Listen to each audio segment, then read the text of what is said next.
Welcome to another Odds HQ NBA betting preview video for Tuesday, September? Yeah, September 1st. I can't believe it. I can't believe, actually, that September is here. Summer is just flying by, but it's flying by because we've just got a ton of sports that we don't normally see in the summer months. NHL, NBA, especially those two sports, which usually wrap up by June, and here they are playing playoff basketball. Well, we've got ourselves a big Tuesday coming up, and for me here with the best bets on these video previews, I'm in need of a turnaround. I'm in need of a slump buster. It's been that damn hiatus, I'm telling you. Ever since that hiatus happened last week, we've gone cold a little bit here these last few days, but that's all right. It's still been overall just a phenomenal run. I've had a couple rough days, but hey, everybody goes through them in this business. Nobody wins 100% of their bets, and neither do I. So let's just see if we can keep plugging away and get a winner, or maybe even two winners on the board here on this Tuesday. We're going to go to what should be a fun, exciting, fascinating Game 7, winner-take-all, Western Conference Quarterfinal, Utah Jazz, Denver Nuggets. Right around pick'em this game. Denver a 1-point favorite in most spots. Total 218 in this game. Fascinating that the total is where it is, 218, with zero adjustment having been made to a series that has gone 5-1 to the over in the first 6 games. I think part of that is because they expect Game 7 defense to take over, and I'm going to break my cardinal rule here of which is usually don't bet anything totals-wise in a Game 7 other than the under, because a lot of the times these two teams, two teams in a Game 7 dig in defensively with everything on the line. It's must-win for both teams. It's not just one team facing elimination. It's both. And often in these situations, you get both teams really stepping it up at the defensive end of the floor. But to think that this total has actually gone down from the Game 6 total, which was 220, to 218 now, gone down by 2 points, when all we see in this series is one high-scoring affair after another, two shaky defenses, although we did see spurts of defense, particularly from Denver in the second half of their win in Game 6. To me, I don't buy it that we just bet the under here in Game 7 because it's Game 7, and all of a sudden the two teams are going to turn it up defensively.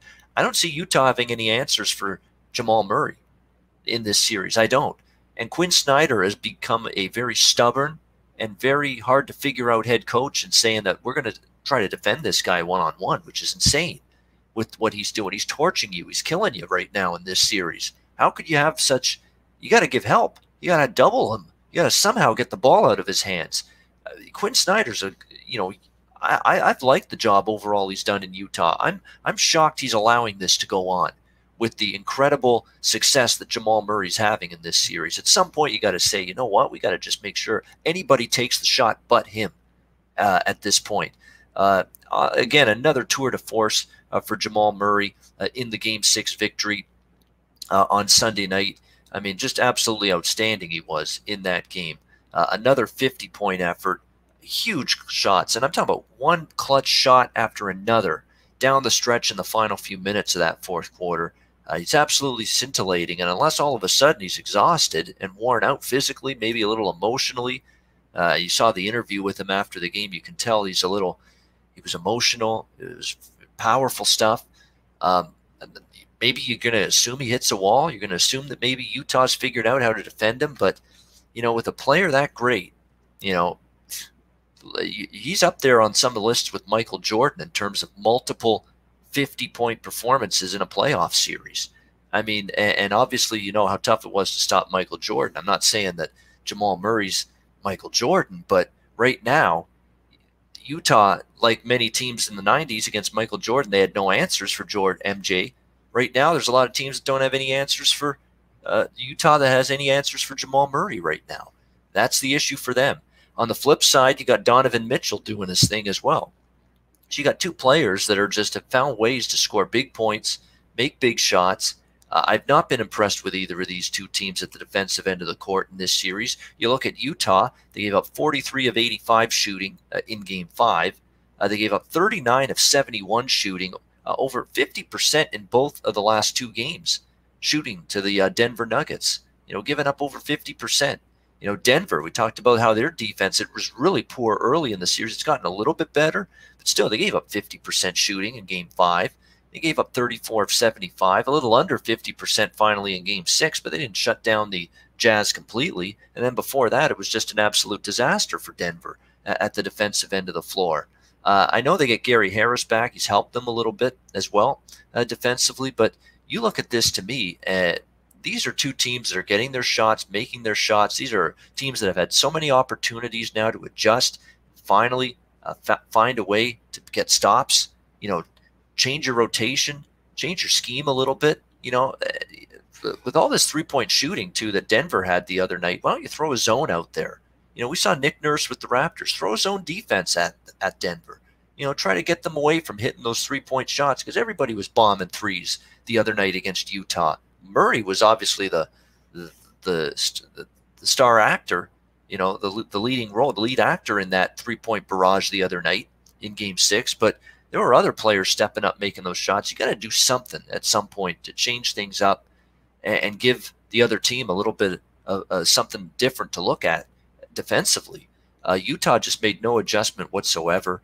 To me, you've just not seen enough defense from either of these two teams to warrant this total actually falling, going down from the 220 it was in Game 6 down to 218 here in Game 7. I'm going to go with the over here, over 218.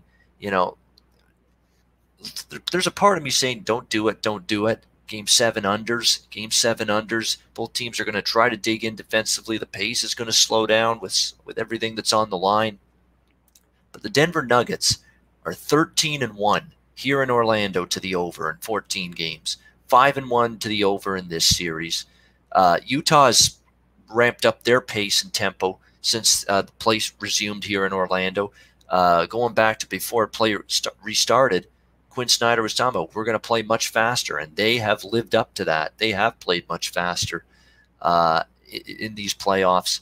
If you look at it, the Utah Jazz definitely, I think at this point you got to look at it and say, you know what, Jamal Murray, we're trying to defend him. We can't. We got to match fire with fire. We got to get involved in a firefight, I think, offensively with this team. So I'm sticking with it. I have been on the over in every game this series, and of course it's cashed in 5 of the 6 games.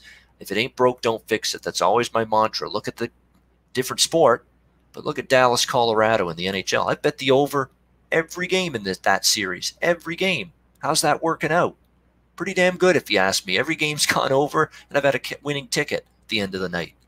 So, again, if it ain't broke, don't fix it here with Denver and Utah. I'm going over 218, and I also lean to Denver. I think I'll throw that in there as an additional play. I will have some kind of bet on the Nuggets. I just think there's a ton of momentum on their side. Utah, difficult to reel this thing back in yet. A 3-1 series lead. Denver has awoken from their slumber. They've got all the momentum. Jamal Murray, we know, has become the ultimate closer in this series the last couple of games. Not that Donovan Mitchell, he's certainly capable of taking over late as well, but I can't go against this momentum that the Denver Nuggets have right now. So I'm going to go probably personally a half unit on Denver in this game and a little bit more on the over here, 218 between the Jazz and the Nuggets in Game 7. It should be a fun, exciting finale to this series because it has been a roller coaster ride. Lots of momentum shifts between both teams. Momentum on Denver's side. What can Utah do to try to grab it back? I think they're in tough. I'll take Denver -1 or -120 on the money line. You could go that route as well. Instead of laying the 1 point, you can go Denver -115 on the money line. And I'm also going to go over 218 here with Utah and Denver in Game 7 with the Jazz and Nuggets. That's my Odds HQ Tuesday NBA betting preview video best bet for Tuesday, September the 1st. I'm Ian Cameron. Thank you for watching. Reminder to check out odds.com every day for great sports betting content, and make sure you're subscribed to the Odds HQ YouTube channel for live shows and videos daily to help you make money betting on sports. I'm Ian Cameron. Enjoy the games on Tuesday and good luck. I'll be back with you tomorrow on Wednesday for another Odds HQ NBA betting preview video.